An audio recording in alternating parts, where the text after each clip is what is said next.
It's your boy Zappa, Professional Stranger, and welcome to Plebpla. This is my third triannual gunpla review of all the kits that I built in the past 3 months, September, October, November, and last month, the butt end of the year.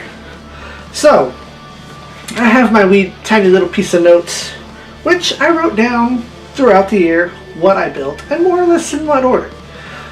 Fortunately, we've reached the era of I do gunpla reviews now, so most of these are going to be stories about why I bought them and a brief little this and that. Some, where we're starting, I haven't done a review on yet. And at the top of that list is the high grade, made by Bandai, thank you, Obsidian Fury.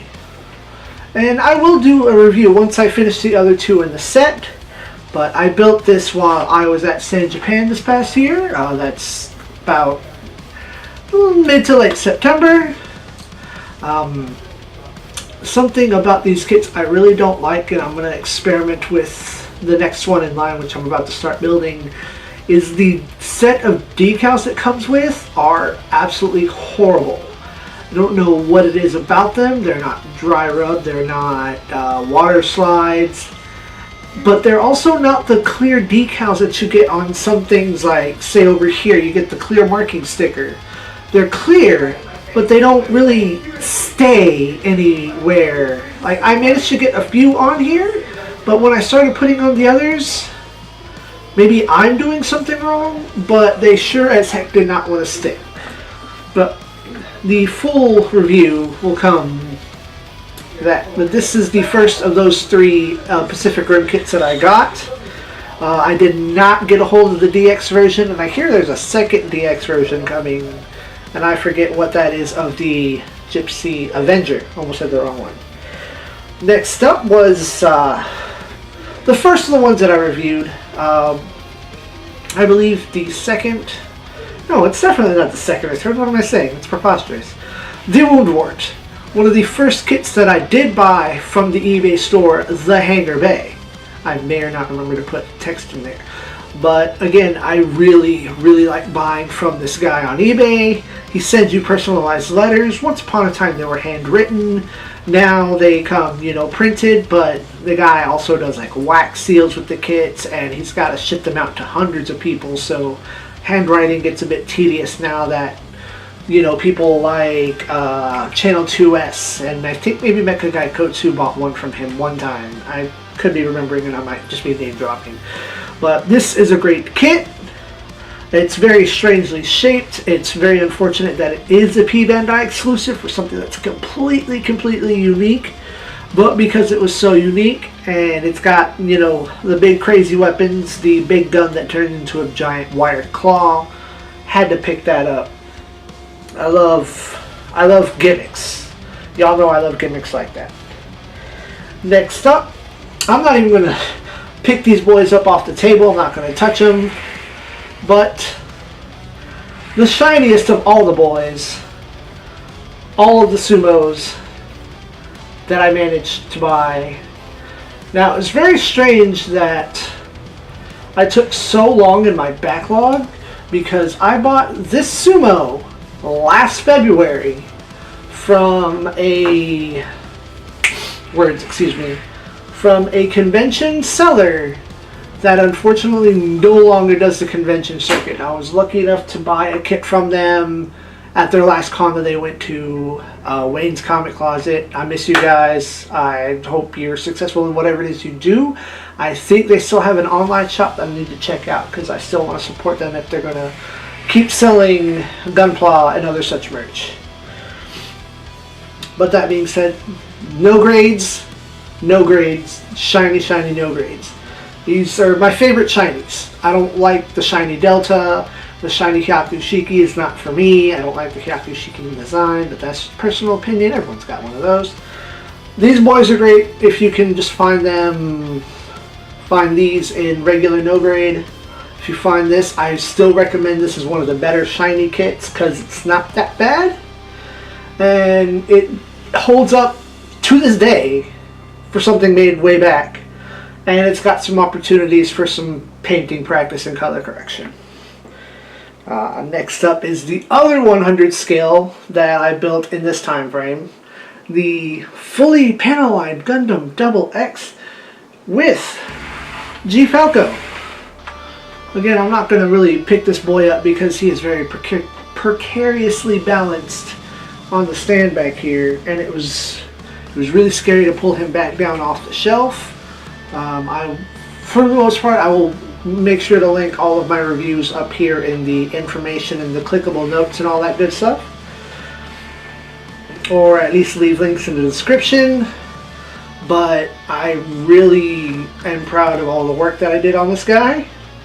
Panel line next to everything, and the fact that I worked out a solution to carry its backpack, even though its age or some other such manufacturing issue doesn't really permit the G Falcon to act as its own stand. It simply does not work. I marked them off, so I feel like, oh no, I talked about that already. Next up is the high-grade Blue Destiny Unit 2 XM. It's a great kit. It really has a lot of the modern articulation. It comes with almost enough parts so you can just have all the extra ZEON and Federation accessories here and there. So long as you keep extra runners around, if you have 2 extra PCA of any color, you just pop them in and you can just have swappable shoulders, unless you know you're going to have it ZEON or Fedi on your shelf. Articulation is great. Once again, I'll pop the review up here in whichever corner it is that YouTube designates links pop up in.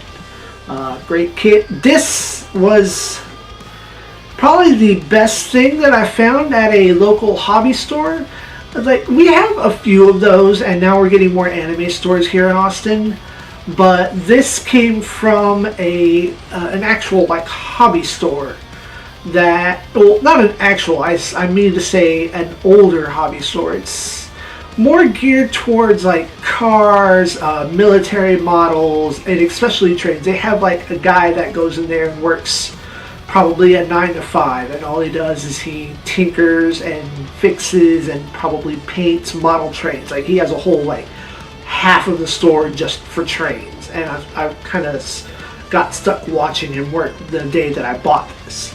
But they only have like 2 little, like, I'm going to see if I can't lean over here and see a little of these shelves. 2 little cubby holes here of gunpla. And I think last time I went they only had 1, and it was still the same kits as before. They're not really geared towards gunpla, but they understood that the fans, that their customer base wanted it, and they supplied. And this was something that I'd wanted to get, and it was the best thing they had. They saw a few there. If you happen to live in Austin, show them some support. Next one. The next was this beautiful disaster, Gunpla Mountain. As a kit, she looks great. She's certainly, 2 or 3 steps above most of the Fuminas and the China guy. But, man, I dealt damage to myself. I, stabbed my thumb trying to fix a hand.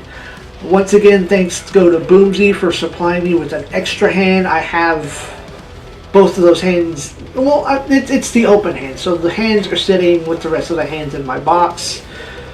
She just sits on the shelf as such next to the other Fumina Gunpla Girl related kits. The arms are bad, and I really think this is the one kit that I've bought in the longest of time that I actually regret. Like, I wanted it, I wanted to love it, and then it was terrible, and sigh. Le sigh. So she will go back on the shelf with the rest of the girls momentarily. Following that is not so much a model, but more just a representation. One of my good people on Gunpla Garage Sale on Facebook posted a listing for these things, and I had to have it. Like, as arbitrary and do nothing as this is, I had to have this model of the injector machine. Just as an appreciation for the production of things, of model kits.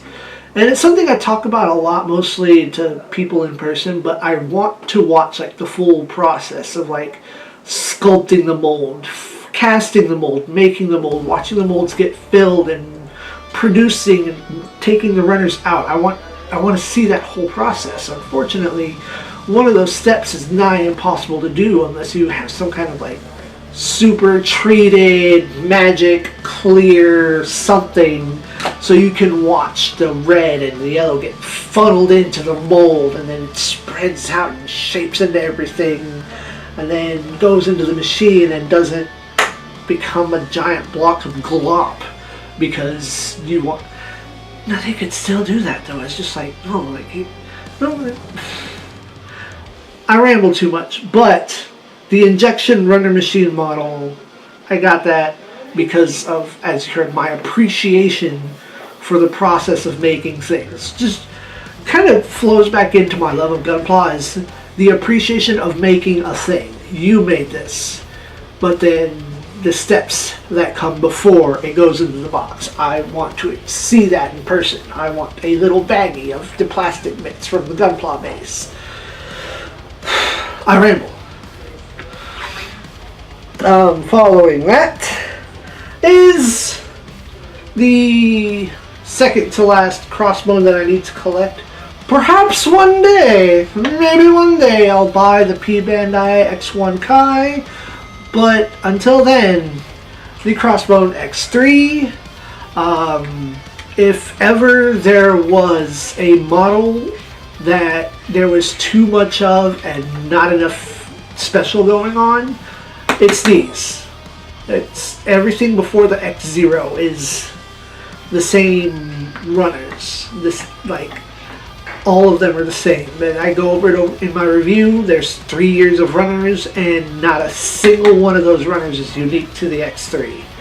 They're all reused. They're all recolored. They're all made a year before the kit was released, and it's very strange. But that doesn't mean the kit's bad.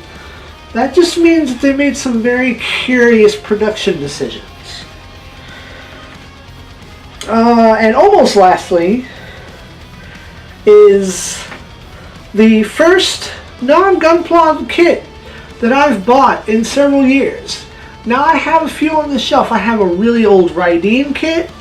It is like a 1/600 scale. I have the old Super Robot Wars Valcion kit, one of the first Mecha Musume models that's out there. And now is your boy Koji Kabuto and the Mazinger. It's great. It's not great. It's Mazinger. Bad puns aside, it is a fantastic kit. It's great. Minimal decals if that's something that you protest about. So much detail going on because they went with the Infinity version. So that leaves so much room if you really want to sit here and panel line it. Definitely get yourself some different color than black if you're going to panel line these purple or the black parts. If you know how to panel line something that's black, leave a comment in the hangar bay below, because how do you go about that? Do you get like a silver marker? Do you get gray? Do you just get something? Because what stands out against black that's not going to clash terribly? I'd imagine it'd have to be like a super light gray or white.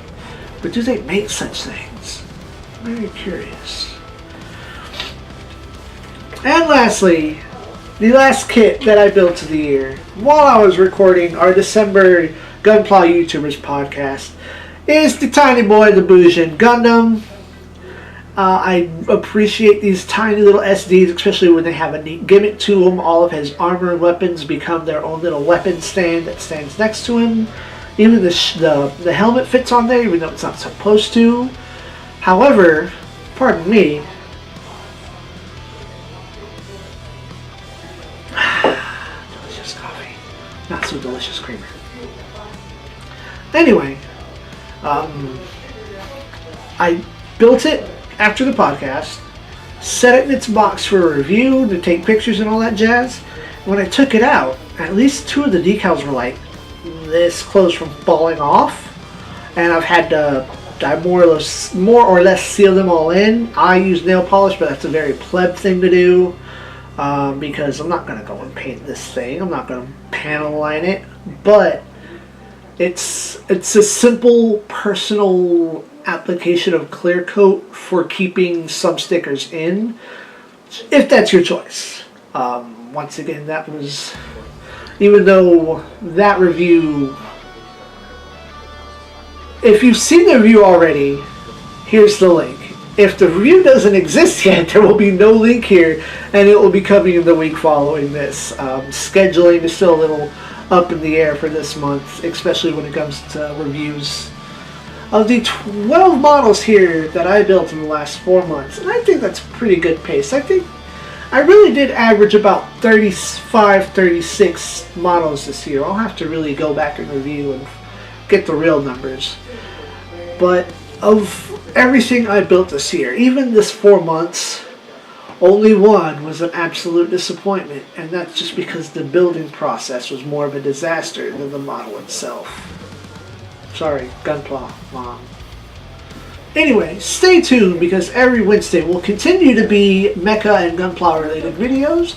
Either a review of kits that I've already built, we'll have more interviews and such coming in the future, sit down dialogues, and of course whenever any good mecha stuff comes out, keep an eye out for that kind of stuff.